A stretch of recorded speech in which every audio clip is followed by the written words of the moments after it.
Now we're going to get down to the nitty-gritty of what Indians are all about. I still say we Indian people are believers in the truth. This is the way of life that was given to your people. You're born an Indian, you're going to die an Indian. Indianness is a good life. You're facing an Indian this afternoon. Good Saturday afternoon out there, everyone. Welcome to your number one source for Native American television news, Native News Today. And I am your host, Jason Salzman. A little bit different today. We have moved over to the Muskogee Media Newsroom, and I am joined with the media coordinator here at Muskogee Media, Miss Jessica McBride. Jessica, thanks for being with us for this special episode. Thanks for having me. You got it. Well, we wanted to run down some of the things that we've been covering, of course, and always, as always, we know that we have a great number of people that watch us here every single week, every single Saturday on the Tulsa CW, and we appreciate that audience. But we also have a very big online presence now, too, and want to steer some people that way as well. Jessica, you had a chance this week. Some big news in and around Muskogee Creek Nation was the halfway point, basically, of the Okemah Hospital construction. Mm-hmm. They had a ceremony. Chief Floyd was there, as well as Second Chief Hicks, some of our National Council members. They gave updates on the actual project.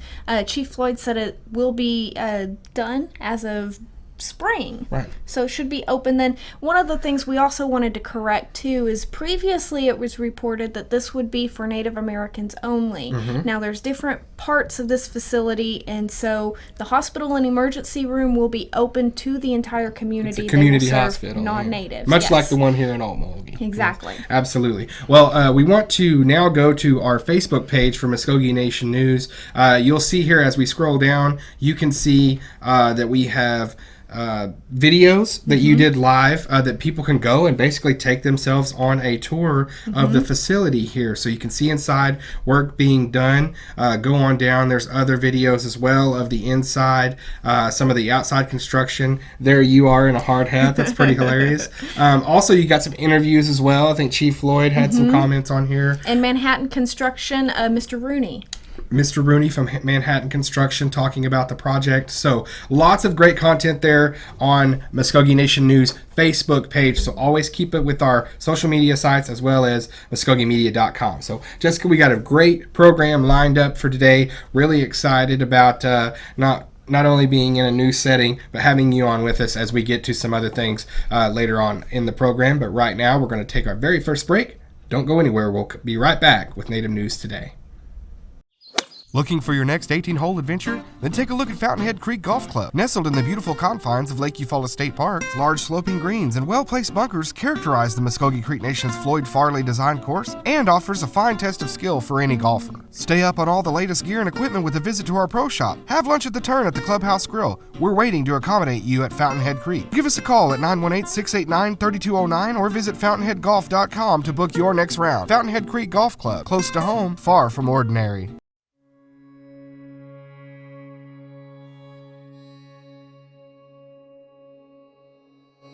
It's more than just an associate degree. It's a life-changing experience. You'll see a lot of cultural features here on the campus. You'll see a symbol of the mound, which goes back to the history of Muskogee people as being in that Mississippian time period, that mound building society. That really welcomes our students whenever they first get here. The college in itself is beyond the building, is the people. They're passionate, very passionate about what they teach, and it shows whenever they're teaching. The instructors and the administration, they really believe in their students here. After a couple classes, I began to notice that it kind of felt as if I were returning back to something that has been lost for like a long time. As I learned more about the history of my people, to discover that there were very many great people that did a lot of good things for their people, for their nations, and that those people were American Indian and Native American, it kind of brings out a sense of pride that was not really there before. There is a future for our people. And welcome back to Native News Today, joined today by Media Coordinator here at Muskogee Media, Jessica McBride. I am your host, Jason Salzman. And as we get into our big coverage for this week, it is the results and the resulting interviews from the HUD audit that was conducted on the Muskogee Creek Nation Housing Division. And Jessica, you guys actually have a big story up in the Muskogee Nation News about it too. Yeah, you can go to MuskogeeMedia.com and actually read the story. We've got interviews with Principal Chief James Floyd and former Principal Chief George Tiger, as well as a link to the audit itself so you can read it. Wonderful. And also, once again, I want to direct you all to one of our online sites. It is our online channel. Go to our YouTube page, and Jared has it up here for us. What I'm going to basically do is walk you through where you can get to a playlist that will detail this the entirety of our coverage as it concerns the HUD allegations and also the HUD audit and our follow-up coverage of that. So if you go right under our title right here, you can go to playlists, click on that. It will take you to our list of playlists,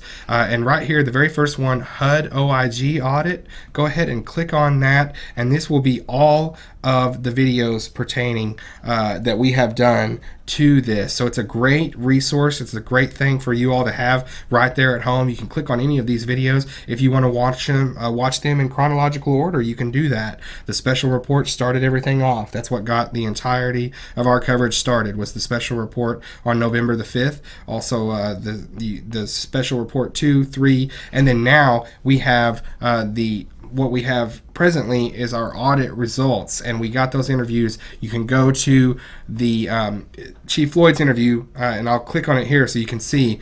If you go down, and I'll go ahead and pause it, let you watch it on your own, but if you go down to the show more under the video, right here, this link in blue is the HUD audit. If you want to see the actual audit from HUD for yourself, you click that link there, and it takes you right there to the audit that we are talking about in question. So you can read it all for yourself right there, and you have everything you need right there from the Office of the Inspector General. So bringing it back out, Jessica, our coverage today is basically going to what we did just about a week or so ago, where we brought everybody up to speed on an issue.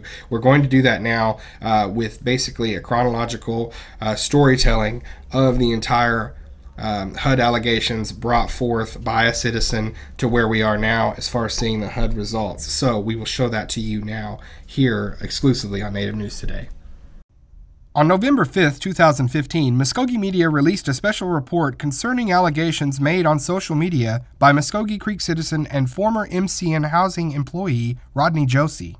In his allegations, Mr. Josie detailed what he believed to be violations of HUD regulations in the MCN housing department. Muskogee Media also interviewed then MCN Principal Chief George Tiger and then MCN Housing Director Brad Fox, who both denied the HUD regulations applied to the allegations made by Mr. Josie. During this period, the Office of Inspector General was conducting an audit of the MCN Housing Department. The results of this audit were released on July 8, 2016. Muskogee Media then interviewed former Principal Chief George Tiger and current Principal Chief James Floyd on the results of the audit. All right, Chief Tiger, thank you for being here, first of all. Last time we spoke to you about the housing department was last November, and it was about a former housing employee that raised some concerns in a council meeting about some things he saw during his tenure. The reason we have you here today is because the HUD Office of the Inspector General has released some findings from 2013 to 2015, which was while you were in office. I guess what we want to start with was, what are your thoughts on some of these findings? Have you had a chance to review the report? Just very vaguely, but I guess I would start out by saying that on any audit, findings is findings. It's an opinion of an individual that actually is doing an audit.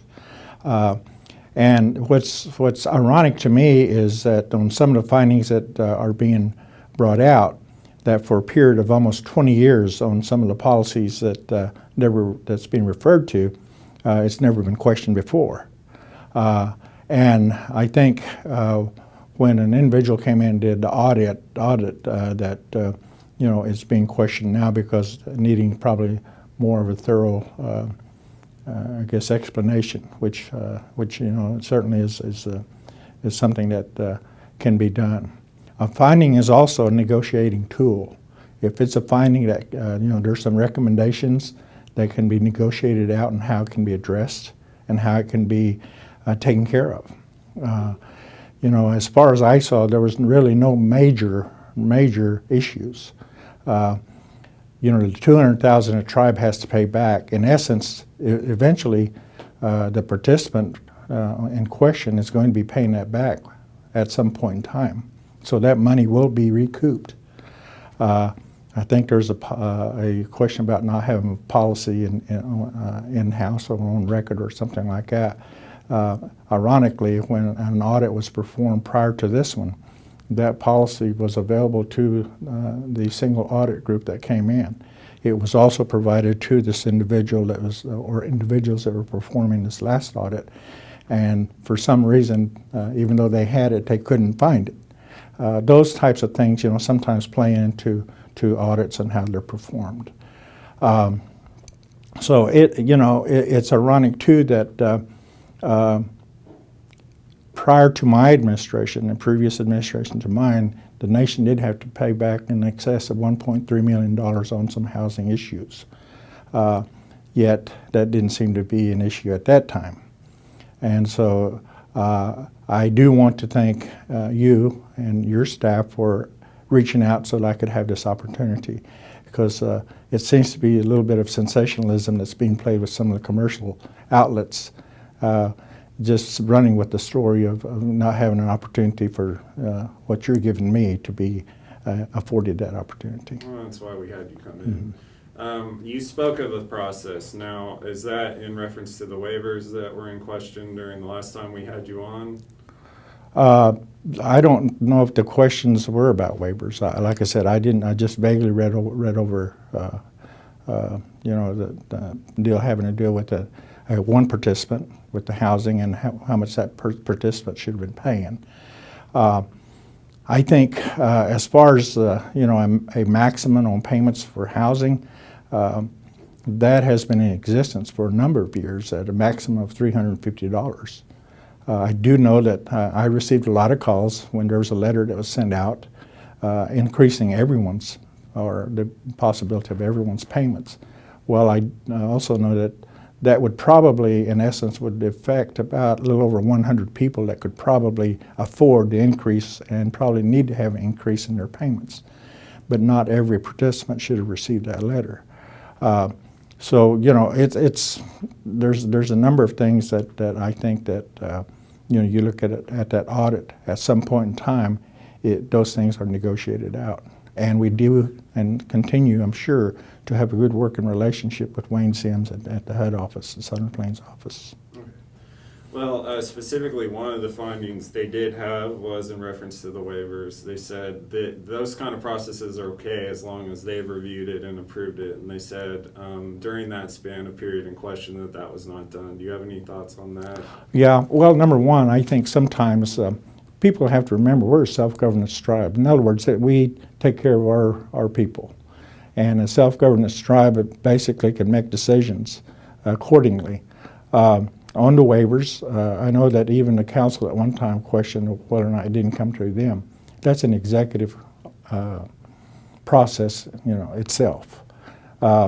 And our deal was to provide housing to people that needed it, and it was on a case-by-case situation. And so, yes, waivers were signed off on. But from my understanding, even with this new administration, there's been some waivers signed off on as well. You talked about a previous administration and a $1.3 million. Was that all in one inspection that occurred? Well, that was having to deal with the inability to use those monies to build homes in a timely fashion. And those were monies had already been in our coffers for a number of years. So that was funds that weren't expended before the end of the fiscal year. Mm-hmm. Okay. All right. Were you aware that the audit was being conducted at any time while you were in office? Yes. Okay. Yes. And I didn't have a problem with that at all. See, in my background, I served on our housing board for a number of years with the nation. I've also ran a housing authority program. So very familiar with some of the processes that we go through.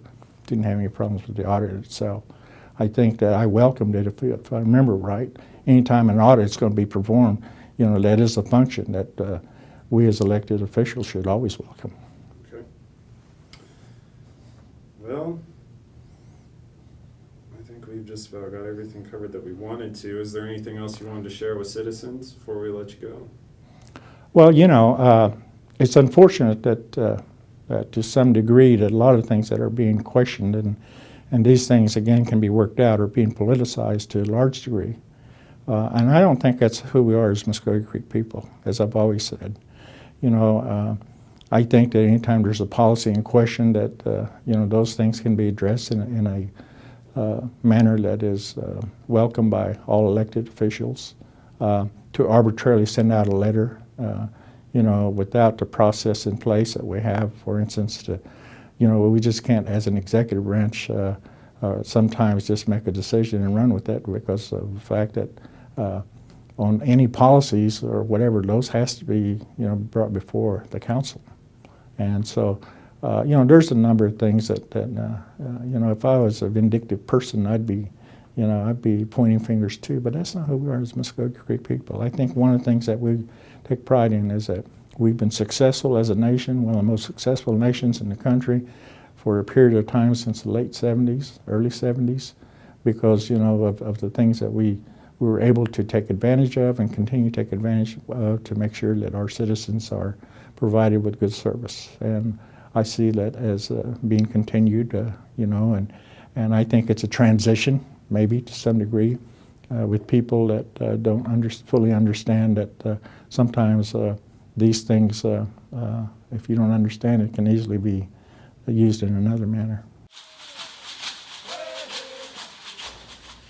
Chief Floyd, thanks for the time this morning, and we just wanted to speak with you regarding the recent release of the HUD audit regarding our housing authority. Just on the surface, what are your initial reactions and thoughts on that audit being released? Well, the audit, I'm familiar with the process of Office Inspector General auditing programs. It's something that they do with all programs, whether it's health or housing. There's Office of Inspector program audits.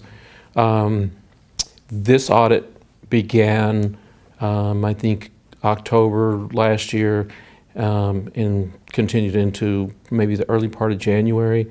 It covered a period of time from 2013 to 2015, basically looking at the components of our housing program. Right. As you look through the audit, a couple of things jump out, and one of them, certainly on our side, Muskogee Creek Nation, really our disagreement with some of the assertions that we repay to HUD. Can you comment on that? We received a draft of their, their findings and recommendations. Right. And as standard procedure, we have an opportunity to respond, which we did. And particularly one of the cases, I felt we had a very strong supporting documentation that would overturn their finding and their recommendation. However, it appears that in the final report that's now posted on their website and the formal report, they just didn't consider that. I'll probably follow up with HUD about that. But nonetheless, it's a final report at this point. I think the good thing for us is that as we proceeded from the on-site audit to the recommendations to the final report, we knew kind of where they were headed in terms of systems and processes and procedures that we need to have in place. And so we've been putting those in place all along. So as the audit was released publicly, I think we've addressed all but about one of those things. So that's where we stand today. We do have to respond. We do have to comply. And so we made sure that we started that early. And so as of even last month, there were some things that we were putting in place. So I think that if they were to come back today, they would be pleased with what they saw. Another thing that when we look through, there's some mention of rent adjustment for our current homeowners. Now, that's something that anyone could understand. For current homeowners, that would be of concern, whether they, they have set incomes, things like that, where they are comfortable with their payments. Those payments could go up, or those payments to stay the same. Is there back pay that could possibly happen with some that look back and they look at their incomes and they make adjustments and say, well, they should have been paying this all along? What are your thoughts on those wage adjustments? Well, the adjustments occur because we should be having these renters on an annual basis come in and we reassess their financial situation, and rents could either go up or down. This affects about 60 people that will be affected, and we have sent out a letter to those 60 people. Now, ironically, as we began to work at bringing people in who had I would suggest it be the outliers, people who haven't been adjusted in a long period of time. The first one came in, got a decrease in their rent. So doesn't mean that when you come into housing and show us your financial situation that you're automatically going to get an increase. But our housing department has told me that this affects approximately 60 people, not hundreds. So I think the illusion is these are hundreds, everybody's rent's going to get increased, when in actuality it's about 60 people. And those people, as you said, been notified. They should be notified by this time. Coming in to the housing. Right. The complexity that I've seen is, how do we make this occur? My preference would be that we phase this in over a period of time. And so the housing director, Mr. Bucktrot, has had conversations with HUD, and I think they had allowed us a 3-month period. I would prefer a 2-year period, because if we increase a rent, and let's say it's now going to be $500 a month, where it has been, say, $250, and it's because of income that has been raised through them, their working condition improving, it doesn't mean that they had $250 of dispensable income that they could just suddenly just move over there. It's like you or I or anybody else. We had car payments, house payments, and everything else. They're going to have to plan. And so what I was hoping that we could do with cooperation of HUD is to be able to extend that, so the renters could make that adjustment, and then as we go into the increase, then it wouldn't be with such an impact that it would. They granted us 90 days to make that transition, to be compliant. And I would still like to go back to them, and probably will go back to them with another suggestion that we extend that some more, because the outcome is we will be compliant. The objective is that we'll be 100% compliant, but on the ground with the families, we know that it's going to have a financial impact, and we want to ease that burden as much as possible. And hopefully HUD understands that and can be sensitive to that. We still meet everything, but we don't have kind of the sticker shock, so to speak, that would occur with suddenly a spike in expense that they're not expecting to pay. Now that it has been released, we are actively working along with it. As you said, you're contacting HUD, you're working things out with housing, you send letters out to homeowners. That's where we're at now. Do you feel positive about the direction in the future, where we can sort of remedy some of that as far as getting the compliance issues worked out? I do. I feel positive about where we stand right now. There's still a lot of work to do in housing, because housing as a program is a very wide program. They have a lot of offerings, and it isn't just a singular program of either rent or build for our citizens. There's a wide variety of programs, and so we are working with the Office of Public Relations, with housing, with HUD, and practically anybody else that, the communities. I know they were out in a community this week trying to explain some of these things. Our quarterly report, I hope, will reflect some more depth of that program. all of those things require attention, they require time, they require training and dedication by the staff, so that as a citizen going into housing, they would understand where they fit, where they stand in relation to the timing of when housing can respond to them, and what type of program they will be in. And so if we can do that, I think we begin to clear a lot of the complexities or the vagueness that many people feel they get from housing, because then they will know where they stand and what type of program and what the expectation is of when they can be served.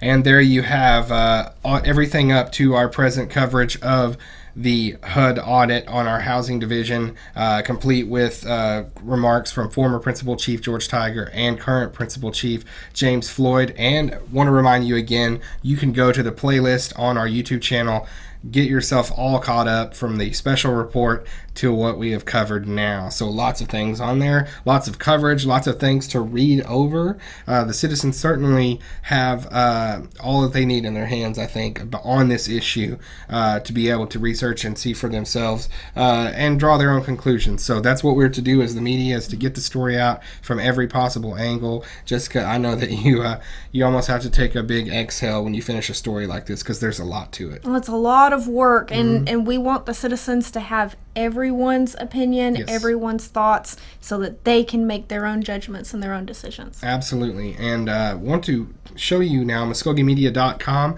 Got some big stories up there. We've released the Muskogee Nation Youth Council marching to the Capitol in awareness of teen dating violence. That's something that they've partnered with the Family Violence Prevention Program to do. They're basically walking from Altmalgi to Oklahoma City, where they will be at the Unity Conference next week. It's a big thing for the Muskogee Nation Youth, the Youth Council, so that is one of our lead stories, as you can see there. Also, all of our HUD audit finding coverage, as well as we're looking for a reporter too, so if you're out there and you want a report, come on up. So I want to thank Jessica for being with me today for Native News Today. Thank you, Jessica, for being with me here in the newsroom and covering all of this material. It's a pleasure. You got it. Well, I want to remind everybody out there, we do have a very big presence on social media: Muskogee Nation News, Native News Today, Muskogee Media itself, all with Facebook pages for you to visit,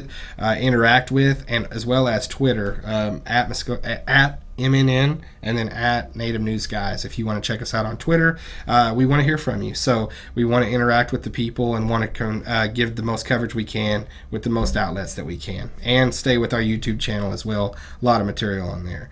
For Jessica McBride, myself, Jason Salzman, we'll see you guys next week. Have a good one.